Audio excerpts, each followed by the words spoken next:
Здравейте! Добре дошли отново в канала на Аптеки Запад. Аз съм Бел и в това видео ще си говорим за косопат. Това е тема, която засяга милиони хора по света, така че ако вие или някой ваш познат се борите с него, то това видео е определено за вас. Преди да започнем обаче, не забравяйте да се абонирате за нашия канал и да натиснете камбанката, за да получавате известие за най-новите ни видеа.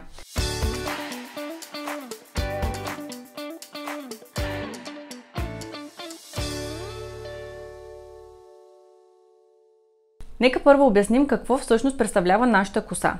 Косата е изградена от протеин, наречен кератин, който се произвежда в космените фоликули. Средно хората имат от 100 до 150 хиляди косама и дневно губят от 100 до 120 от тях. Всеки фоликул има свой собствен жизнен цикъл, като различните фоликули преминават през различни фази по едно и също време, което означава, че докато едни косми растат, други по същото време могат да падат. Има няколко вида косопад и в зависимост от вида на косопада, те могат да бъдат резултат от генетични, вътрешни и външни причини. Можем да го разделим на временен и реактивен, който трае не повече от 6 месеца, или прогресивен и хроничен, който трае със сигурност повече от 6 месеца. Докато някои хора могат да изпитат косопад в много млада възраст, други могат да забележат симптомите си в много по-късен етап. Нека сега малко да си поговорим кои са причините за косопад.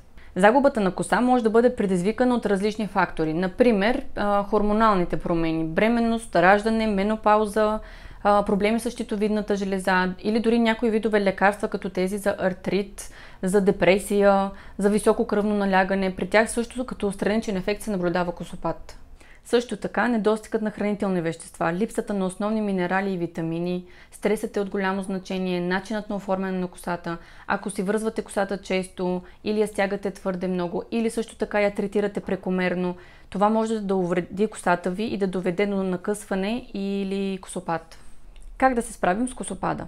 Важно е да запомните, че имате няколко опции, с които да подобрите това състояние. Първо може да опитате с масажиране на скалпа. Докато миете косата си, леко натискайте с върха на пръстите си скалпа, за да насърчите притока на кръв.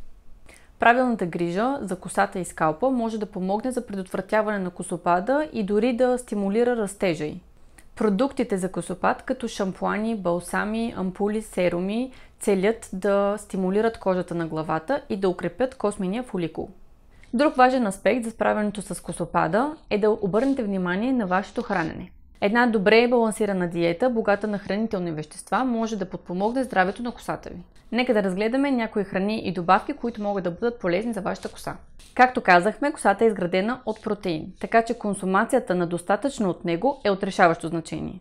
Също така, дефицитът на желязо може да доведе до загуба на коса. Така че, уверете се, че приемате достатъчно количество от храната си. Може да го намерите в спанак, в черен шоколад и в червено месо. Важна роля за растежа на косата пък има биотинът, който е витамин В. Може да го намерите в яйцата, ядките, авокадото, пълнозърнестите храни. Омега-3 масните киселини пък са здравословни мазнини, които помагат подхранването на космения фоликул. Могат да бъдат намерени в мазните риби, като сьомга и скумрия. За здравето на косата ви приемайте витамини А, С, Е и цинк. И не забравяйте, че загубата на коса може да бъде сложен и сериозен проблем, който да изисква консултация с здравен специалист.